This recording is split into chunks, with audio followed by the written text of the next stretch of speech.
નમસ્કાર, હું છું જયેશ. આપ જોઈ રહ્યા છો આપની સમસ્યાને વાચા આપતી વિશેષ રજૂઆત ફિકર આપની. સૌપ્રથમ વાત કે કોવિડ પછી આપણી જીવનશૈલીમાં ખાસું એવું પરિવર્તન આવ્યું છે. જોકે તેની સાથે બીમારીઓએ પણ ઘર કરવાનું શરૂ કર્યું છે. હાર્ટ એટેક, બ્લડ પ્રેશર, ડાયાબિટીસના કિસ્સાઓ તો બાજુમાં રહ્યા. હવે કમરની ગાદી ખસી જવાના કેસ પણ ખૂબ વધ્યા છે. અને છેલ્લા 3 વર્ષમાં ગાદી ખસી જવાના કિસ્સામાં 30 થી 35% વધારો નોંધાયો. અને ત્યારે ગાદી ખસી જવાની આ સમસ્યા કેમ બને છે, તેના કારણો અને ઉપાયો શું છે, જેવી તમારે જાણવા જેવી બધી જ વિગતો જાણવી હોય તો આ અહેવાલ જોવાનું ચૂકશો નહીં.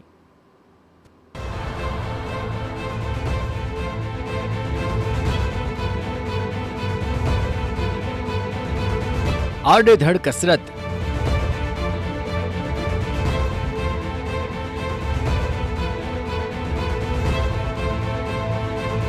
વધુ પડતું સાયકલિંગ,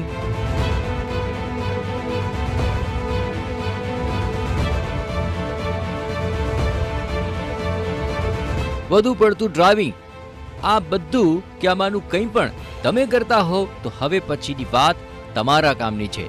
કેમ કે હાલમાં જ 400થી વધુ દર્દીઓ પર અભ્યાસ હાથ ધરવામાં આવ્યો કે જેમાં એ જાણવા મળ્યું કે કોવિડ પછી લોકોમાં કમરની ગાદી ખસી જવાની સમસ્યામાં ધરખમ વધારો જોવા મળ્યો છે. કોરોના પહેલા 45 થી 60 વય જૂથના 30% દર્દીઓમાં જ જોવા મળતી હતી આ સમસ્યા, પરંતુ હવે આ દર્દીઓનું પ્રમાણ 65% જેટલું વધી ગયું છે, જે ફિકર ઉપજાવે એવું છે. એથી વધુ ચિંતા એ વાતની છે કે 45 થી 60 વર્ષના દર્દીઓ વધુ આવી રહ્યા છે અને કેટલાક કિસ્સામાં તો 18 થી 25 વર્ષના યુવકોને પણ સ્લીપ ડિસ્ક પ્રશ્નો સર્જાઈ રહ્યા છે અને ઘણાને તો ઓપરેટ પણ કરવા પડી રહ્યા છે. મેં જોયું કે કોવિડ પહેલાં જે મારા નંબર્સ હતા એના કરતાં કોવિડના પછીના 3 વર્ષમાં એ નંબર્સ ખાસા વધી ગયા. આપણે વાત કરીએ તો ઓલમોસ્ટ ડબલ થઈ ગયા. અને પછી એ નંબર્સનું એનાલિસિસ કર્યું તો ખબર પડી કે આ જે મિડલ એજ છે 45 થી 60 વર્ષના એ દર્દી બહુ વધી ગયા છે. પહેલાં જે દર્દી હતા એ 60 વર્ષ કરતાં વધારે હતા, પણ હવે 45 થી 60 વાળા દર્દી વધી ગયા છે. અને અમુક પેશન્ટ તો જે 18 થી 20 વર્ષના કહીએ, 25 વર્ષના છોકરાઓ છે કે નાની ઉંમરના યંગ અડલ્ટ્સ અમે કહેતા હોઈએ, એમાં બી હવે સ્લીપ ડિસ્ક સાયટિકાની તકલીફ થવા માંડી છે અને 5 કે 6 પેશન્ટને મારે ઓપરેટ બી કરવા પડ્યું છે. હવે આ તો થઈ દર્દીઓ કેમ વધી રહ્યા છે તેની વાત, પરંતુ સ્લીપ ડિસ્ક કે કરોડરજ્જુના દુખાવા અને ગાદી ખસી જવા પાછળના કારણો શું છે એ વિશે ડોક્ટર કંઈક આવું કહે છે. લોકોએ લોકડાઉન પછી જે વર્ક ફ્રોમ હોમમાં બેદરકારી કરી છે અને કોઈ પણ પોસ્ચરની સૂતા સૂતા જ કામ કર્યું છે, એના લીધે આ રોંગ પોસ્ચરના લીધે આ વસ્તુ થઈ છે. પછી વાઇટામિન ડેફિશિયન્સી કહીએ કે ખરાબ ઇટિંગ હેબિટ્સ કહીએ આપણે, કે લોકોએ પેકેજ ફૂડ પર વધારે ધ્યાન આપ્યું છે, વેજીટેબલ્સ છે, ફ્રૂટ્સ છે, પ્રોટીન છે, એ બધું અવોઇડ કર્યું છે. એના પછી ઓબેસિટી છે. આ બધા કારણો મને આના લાગતા લાગે છે.